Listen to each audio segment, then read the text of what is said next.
নমস্কার। আজকের suspense story চ্যানেলে আপনাদের সকলকে স্বাগত। যারা এখনও আমাদের চ্যানেলটিকে সাবস্ক্রাইব করেননি তারা অতি অবশ্যই সাবস্ক্রাইব করে আমাদের সঙ্গ দেবেন, এই আশা নিয়ে শুরু করছি আজকের গল্প। পার্থ চট্টোপাধ্যায়ের লেখা ঈগলের নখ। ঘটনাটা ঠিক এইভাবে ঘটেছিল। কলকাতার 4-5টি ব্যাংক ডাকাতির আসামি শরদিন্দু রায় গত 15ই এপ্রিল পুলিশের সঙ্গে রবিনসন রোডে প্যারাডাইস অ্যাপার্টমেন্টের 25 তলার ফ্ল্যাটটিতে আসে। পুলিশকে সে বলেছিল এই ফ্ল্যাটটির মালিক এক সিন্ধি ব্যবসায়ী। তিনি অধিকাংশ সময় বোম্বে থাকেন। ফ্ল্যাটে থাকে নেপালি দারোয়ান নরবাহাদুর।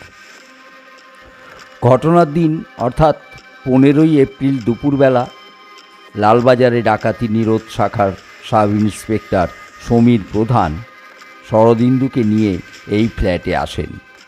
সমীরের সঙ্গে ছিল 2জন আর্মড কনস্টেবল আর 2জন সাদা পোশাকের কনস্টেবল। শরদিন্দু রায় দুর্ধর্ষ আসামি। এর আগেও 3টি ব্যাংক ডাকাতির ঘটনায় পুলিশ তার নামে ওয়ারেন্ট পার করে, কিন্তু 4-5 বছর সে দেশে ছিল না। বাংলাদেশ হয়ে বার্মার মধ্যে দিয়ে সে থাইল্যান্ডে যায় ও সেখানে চোরা কারবারের ব্যবসায় যোগ দেয়। সেখান থেকে শরদিন্দু হংকং যায়। হংকংয়ের নাথন রোডে সে একটি হোটেলের ম্যানেজার হয়ে কিছুদিন কাজ করেছিল, কিন্তু ওই হোটেলের মালিককে খুন করে সে সরে পড়ে। নেপাল থেকে সে আবার ভারতে ঢোকে। এরপর কলকাতার ব্যাংক ডাকাতির সঙ্গে সে জড়িয়ে পড়ে।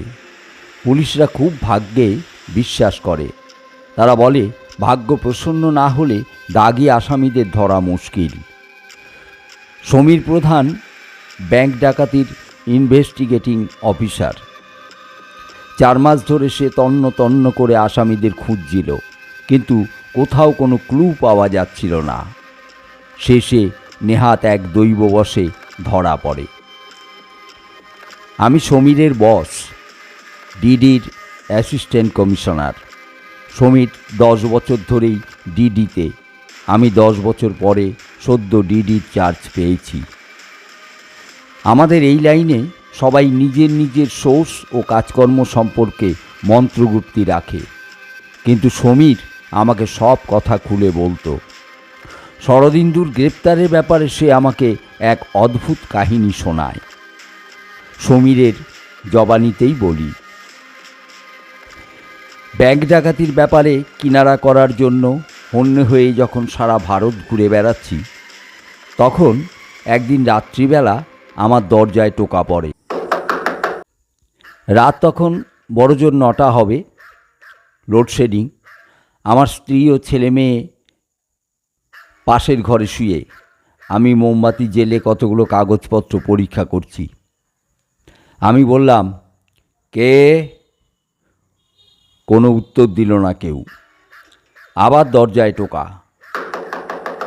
যদিও পুলিশ কোয়ার্টার্সে সাধারণ ক্রিমিনাল বদ মতলবে ঢুকবে না, তবু সাবধানের মান নেই।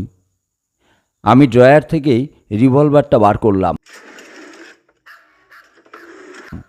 তারপর দরজা খুললাম। দেখলাম এক রোগা বৃদ্ধ, ধুতি পাঞ্জাবি পরা, মুখে খোঁচা খোঁচা দাড়ি। তিনি দরজার সামনে দাঁড়িয়ে। আমি বললাম, কে আপনি? কি চান? লোকটি বলল, আমাকে চিনবেন না, আপনি তো সমীর বাবু। ব্যাংক ডাকাত ওই শরদিন্দু রায়কে খুঁজছেন। আমি চমকে উঠলাম। শরদিন্দু রায় যে এই ডাকাত দলের নেতা, এটা অত্যন্ত গোপন খবর। এ খবর আমার এক সোর্স দিয়েছে, কিন্তু এ খবর আমি ডিসিডিকেও বলিনি, খবরের কাগজকে বলেছি। এটা উত্তরপ্রদেশের একটা গ্যাংয়ের কীর্তি। তারা এই নিয়ে রং চড়িয়ে অনেক কিছু লিখেছে। আমি বললাম, আপনার পরিচয় জানতে পারি? লোকটি বলল, আমি শরদিন্দুর বাবা। শুনে আমি চমকে উঠলাম। ভদ্রলোক বললেন, নিজের ছেলেকে ধরিয়ে দিতে এসেছি। শরদিন্দু আমার একমাত্র ছেলে, মা মরা ছেলে, বুকে পিঠে করে মানুষ করেছিলাম, কিন্তু সে যে এমন অমানুষ হয়ে যাবে তা ভাবিনি। আপনি বাবা হয়ে ছেলেকে ধরিয়ে দেবেন? আপনি যদি ওকে আজকালের মধ্যে গ্রেপ্তার না করেন তাহলে ও খুন হয়ে যাবে। টাকার ভাগ বাটোয়ারা নিয়ে দলের মধ্যে ভীষণ গোলমাল দেখা দিয়েছে। আমি বাবা, ছেলে যে যে অন্যায় করেছে তার জন্য আইনে যা শাস্তি আছে পাক, কিন্তু ওর প্রাণটা বাঁচুক। আপনি ওকে গ্রেপ্তার করুন। কিভাবে? আমি বলে দেব ও কোথায় আছে। আপনি এত কথা কি করে জানলেন? দয়া করে ও কথা জিজ্ঞাসা করবেন না। তবে আমি সব দেখতে পাই, কে কোথায় কি করছে সব জানতে পারি। আপনি আর জানতে চাইবেন না। আসামিকে গ্রেপ্তার করুন। কবে নিয়ে যাবেন? আগামীকাল এই সময়ে আসব, তৈরি থাকবেন। সেই সময় হঠাৎ দমকা হাওয়ায় মোমবাতিটা নিভে গেল।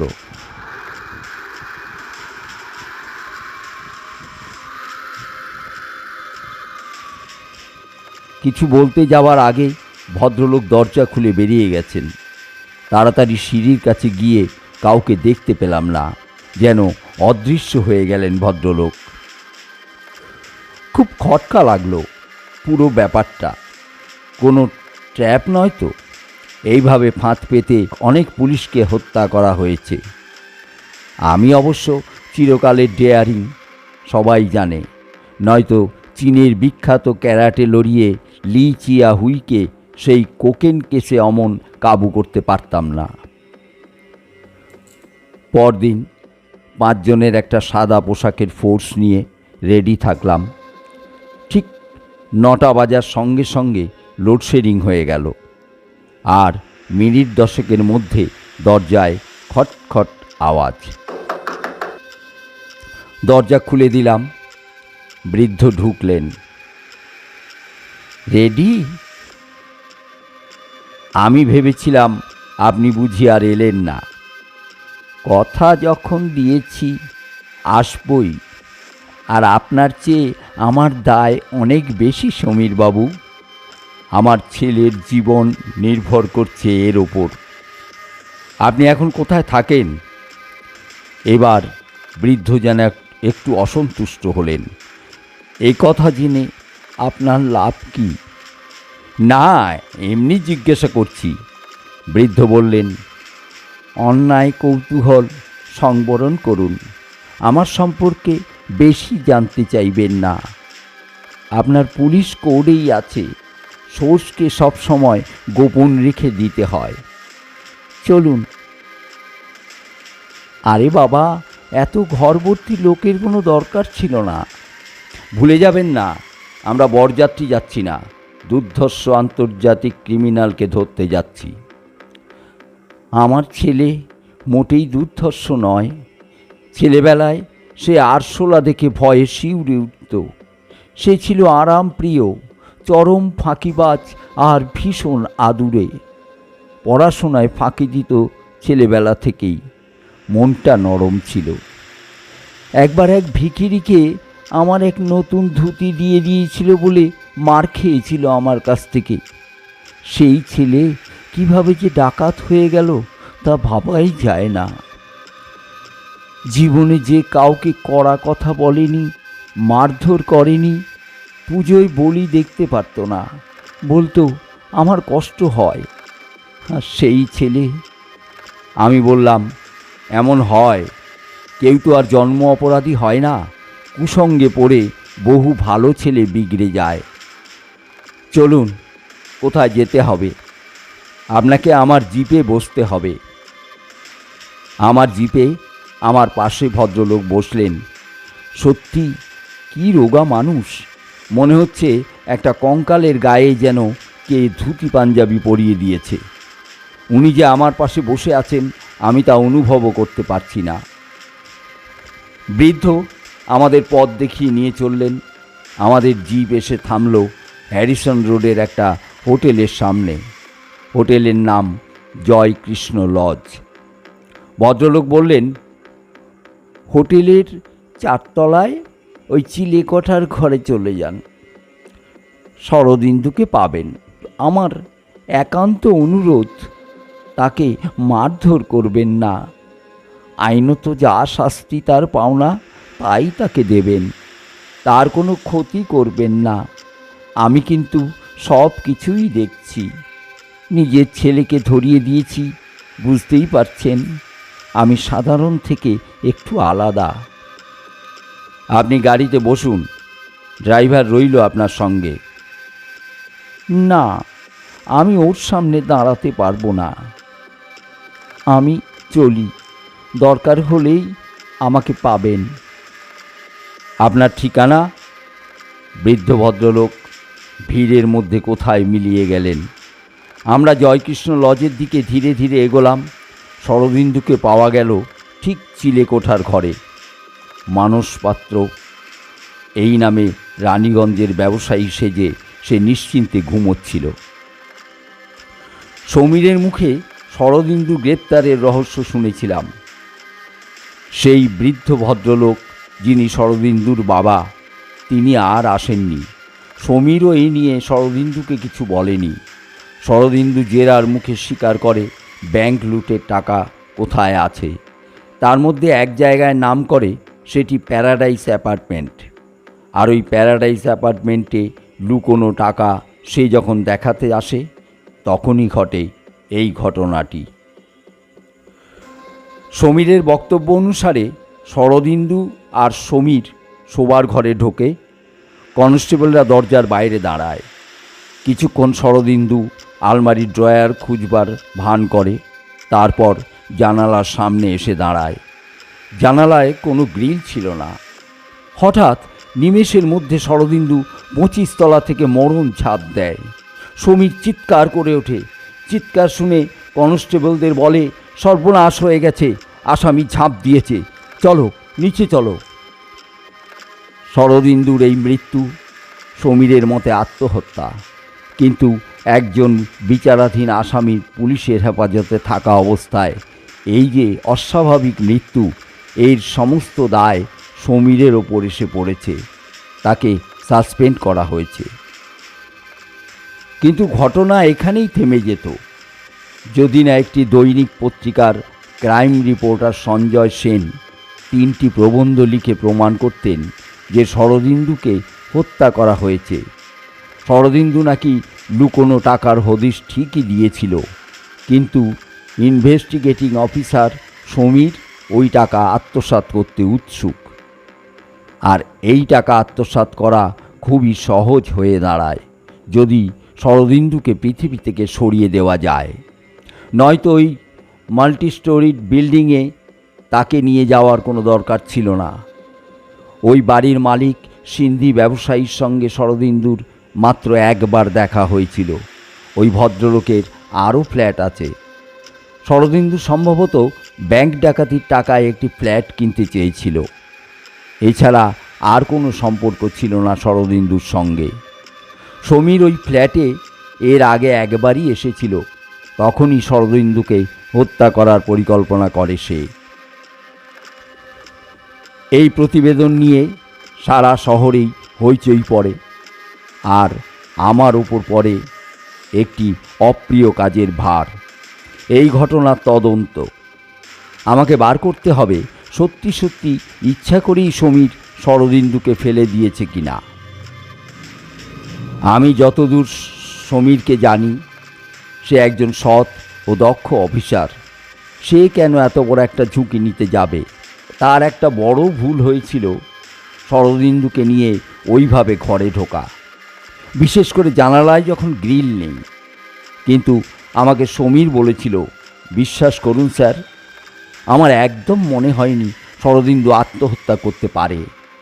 সে ভেতরে ভেতরে খুব অনুতপ্ত হয়েছিল, সমস্ত ঘটনার স্বীকারোক্তি করেছিল, কিন্তু তার স্টেটমেন্টের ওপর ভিত্তি করে গোটা দলটাকে আমরা ধরে ফেলি। কিন্তু শরদিন্দু নিজে যে এভাবে ঝাঁপ দেবে তা আমি বুঝতে পারিনি। আমি বলেছিলাম, সমীর, কিছু মনে করো না, তদন্ত না করে আমি তোমার সপক্ষে বা বিপক্ষে কোনো রায় দিতে পারবো বলে মনে হয় না। তুমি আমাকে একবার এই বাড়িতে নিয়ে গিয়ে দেখাবে কিভাবে শরদিন্দু ঝাঁপ দিয়েছিল। সমীর বলল, নিশ্চয়ই, আপনি যেদিন বলবেন। আমি বললাম, চলো, কালই আমরা যাব। উঁচু বাড়ির 25 তলা থেকে কলকাতাকে অপূর্ব দেখায়। মনেই হয় না কলকাতার চেয়ে ভালো জায়গা আর কোথাও আছে। জানালা দিয়ে তাকিয়ে দেখলাম কত ছোট ছোট দেখাচ্ছে নিচের মানুষজনকে। জানালাটা একটু উঁচুতে, একজনকে উঠতে গেলে লাফিয়ে উঠতে হবে। একটি জলজ্যান্ত লোক জানালার ওপর উঠল, নিচে ঝাঁপ দিল। এতে তো সময় লেগেছে কিছুটা, কিন্তু সমীর তখন করছিল কি? তার উচিত হয়নি অতখানি অন্যমনস্ক হওয়া।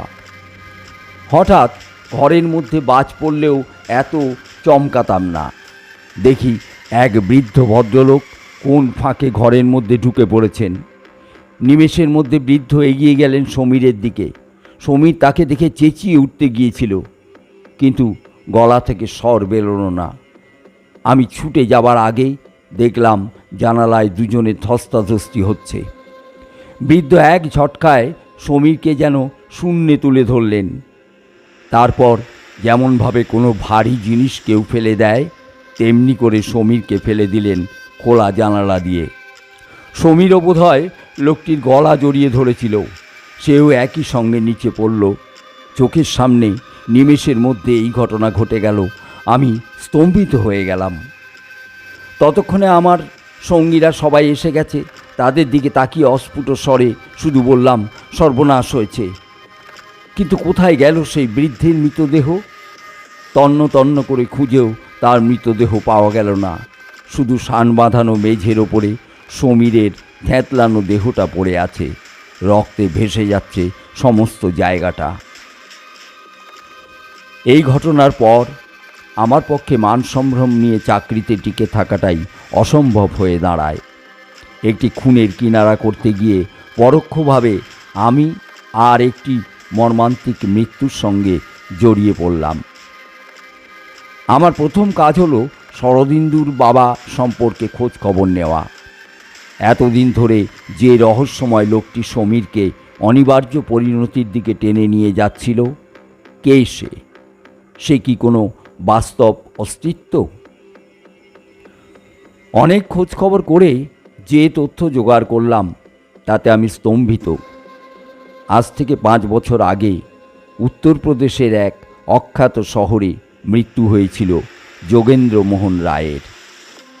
শরদিন্দুর বাবা যোগেন্দ্র মোহন উত্তরপ্রদেশ থেকে তার যে ছবিটি জোগাড় করেছিলাম সেটি দেখে চমকে উঠলাম। এই তো সেই বৃদ্ধ যাকে আমি ক্ষণিকের জন্য দেখেছিলাম শীর্ণ হাত দুটি দিয়ে প্যারাডাইস অ্যাপার্টমেন্টের জানলা থেকে সমীরকে ফেলে দিতে। কিন্তু সমীরকে তিনি হত্যা করবেন কেন?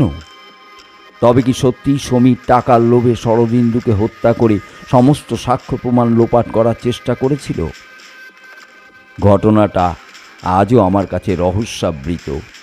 সমীরের মৃত্যুর জের মেটাতে হয় আমার পুলিশি জীবনের অবসান ঘটিয়ে। তদন্ত কমিটিতে আমি নির্দোষ প্রমাণিত হয়েছি। প্রমাণিত হয়েছে সমীরের মৃত্যু আত্মহত্যা। পুলিশের চাকরিতে ইস্তফা দিয়ে আমি এখন একটা প্রাইভেট ডিটেকটিভ এজেন্সি চালাই। এখানেই গল্পটা শেষ। গল্পটা কেমন লাগলো অবশ্যই আমাদের কমেন্টে জানাবেন।